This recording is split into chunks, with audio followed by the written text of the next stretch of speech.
नमस्कार मित्रांनो, स्वागत आहे आपल्या सरकारी जॉब अपडेट चॅनलमध्ये.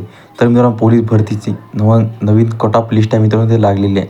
म्हणजे मित्रांनो, कट ऑफ कितीवर लागला लेखी परीक्षेचा, तुम्हाला पात्र झालेल्या उमेदवारांची लिस्ट आली ती पण लागली आहे. तर तुम्हाला पूर्ण माहिती ते सांगणार आहे. तर मित्रांनो, तुम्ही जरा स्किप न करता आजच्या व्हिडिओ ते पूर्ण बघा. आणि मित्रांनो, धुळे जिल्ह्यामध्ये 2024-2025मध्ये लेखी परीक्षेसाठी पात्र झालेल्या उमेदवारांचा कट ऑफ जे आहे ते कितीवर लागला आहे तुम्हाला पूर्ण माहिती आहे ते सांगणार आहे. तर मित्रांनो, तुम्ही जरा स्किप न करता आजच्या व्हिडिओ ते पूर्ण बघा. तर मित्रांनो, चला जरी वेळ न घालता आपण आजच्या व्हिडिओला सुरुवात करूया. तर मित्रांनो, बघू शकते इथं धुळे जिल्हा पोलीस भरती 2024-2025ची लेखी परीक्षा पात्र उमेदवार कट ऑफ यादी निवार.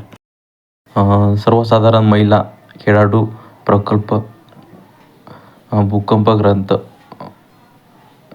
माजी सैनिक, पोलीस, पाल्य, होमगार्ड इथं सर्वांचे. आणि एवढा कटावर तुमचा धुळे जिल्ह्याचा कट जे आहे ते एवढा केलेला आहे. त्याच्यानंतर तुमच्या कास्ट बघू शकता, तुमच्या कास्ट बघू शकता साईडला प्रयोगामध्ये, त्याच्यामध्ये सर्व दिलं आहे इथं. त्या कास्टनुसार तुमचा कट ऑफ जे आहे ते लागलेला आहे. तर मित्रांनो, तुम्हाला माहितीसाठी मला एकदा कमेंट करून नक्की सांगा. तर मित्रांनो, पुन्हा भेटून नवीन एका व्हिडिओमध्ये. तर मित्रांनो, जय हिंद, जय महाराष्ट्र.